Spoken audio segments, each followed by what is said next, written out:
Hi everyone, it's Ms. Mackenzie, your K-12 teacher librarian, and I'm here with the last of February's Maker Challenges, heart-themed February Maker Challenges for the month. This week it is building a paper heart structure.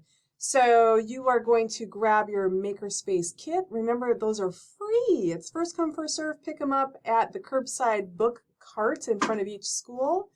Within it, you're going to have some colorful strips of paper, and we are going to attempt to build a structure that can stand on its own, build the tallest structure, build the widest structure, and just build a creative creature. So let's take it away. All right, so inside of your packet for this week, you should have gotten just a bunch of colorful strips of paper. And your first step is to make hearts out of the strips of paper that you can then build with. A lot of them are pre-folded because I had to get them to fit inside of your packet. So to make a heart, you've probably done this before. You're just going to fold your piece of paper in half, and you have a crease. That's the bottom of the heart. And then you just flop these two pieces around and secure them. Okay, so there is one beautiful paper heart. Now, I prefer to secure my hearts with a stapler because it's just easier and it holds better. If you are going to secure your paper hearts with a glue stick, it works. Just know that you may have to sit and hold your heart for quite some time, especially with this construction paper. Okay, so you want to go ahead and take all your strips and create lots of hearts like I have right here with a couple of them. You can also take scraps of paper from home and make more hearts than the strips that I provided you. You can also use tape. You can give tape a try as well. But I'm going to go ahead and make up the rest of my hearts and then get right back to you. All right, so here's my pile of hearts that I made. And as I was putting these together, two things came to mind that I wanted to remind you all about. So first, a makerspace can be physical or virtual. It doesn't have to take up a lot of space. I am literally coming to you every week from this 1 square foot by 1 square foot corner of my desk where I'm recording. And then I've got a pile of supplies next to me. And that's my makerspace in my office. So there's that. You can create a makerspace in your home, in your classroom, whatever. Don't need a whole lot of space, don't need a whole lot of supplies. And two, makerspaces are all about enjoying the moments, diving in, doing things with your hands, being creative, exploring, problem solving. Makerspaces are all about falling forward or trying things out, knowing that they might always work out 100% of the time. Innovation comes from making mistakes. So have fun and don't be afraid to make mistakes. So with that being said, here are a bunch of hearts that I have on my desk.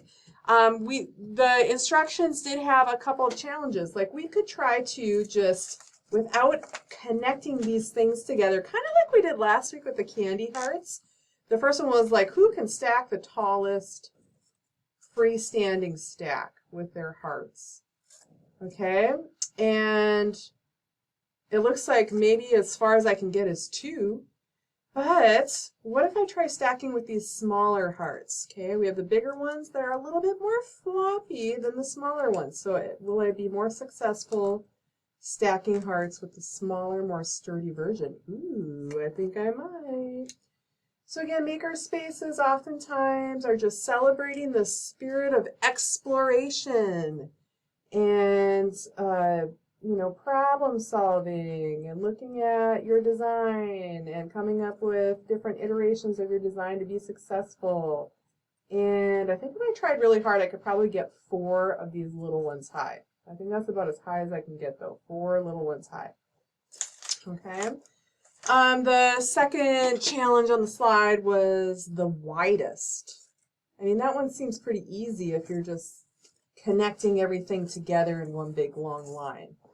Okay, and you could staple them, tape them, or just do it without connecting them. And then the last thing on the slide, I believe, was asking, like, hey, can you just be creative and make a creature out of these things? So I don't know. When I was looking online at different examples, I mean, some people were just having fun and doing some cutesy little, Valentine's hearts together that you could secure and then hang up. If we were going to do a thing that you could hang up with string, seems like this is oftentimes kind of a popular thing to do, where we would just attach all of our hearts in the center. Ooh, and then we could put some of these pretty pink ones in the corners. And I could glue all that together and hang that up. So that's kind of pretty and fun. And then, like, can I make a creature? Like, what kind of animal can I make out of all these hearts? Of course, first I go to kitties. Can I make a kitty somehow out of these hearts? And let's see, of course, we know that kitties' defining characteristics, we need ears and a kitty nose. What looks like a kitty? Maybe that's the bottom. That looks nothing like a kitty, people. I'm curious to see what you all come up with for some kitty action, because I'm not really sure of mine. That's not a kitty, but I gave it a try, okay? I gave it a try. All right, so I'm super excited to see what you all come up with. When I gave Mrs. Craig some strips of paper, let me grab what she created real quick.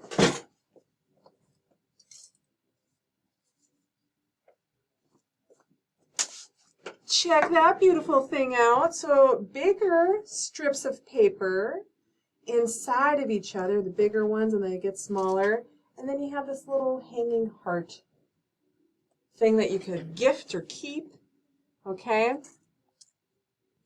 Okay, long story short, just get creative, pick up your kit, have some fun. Look at this fun, freestanding, abstract heart design on the slide here. How cool is that? Again, just enjoy the process of creating and making, and yeah, we'll continue these kits for the foreseeable future. So thanks for joining us this week. Bye.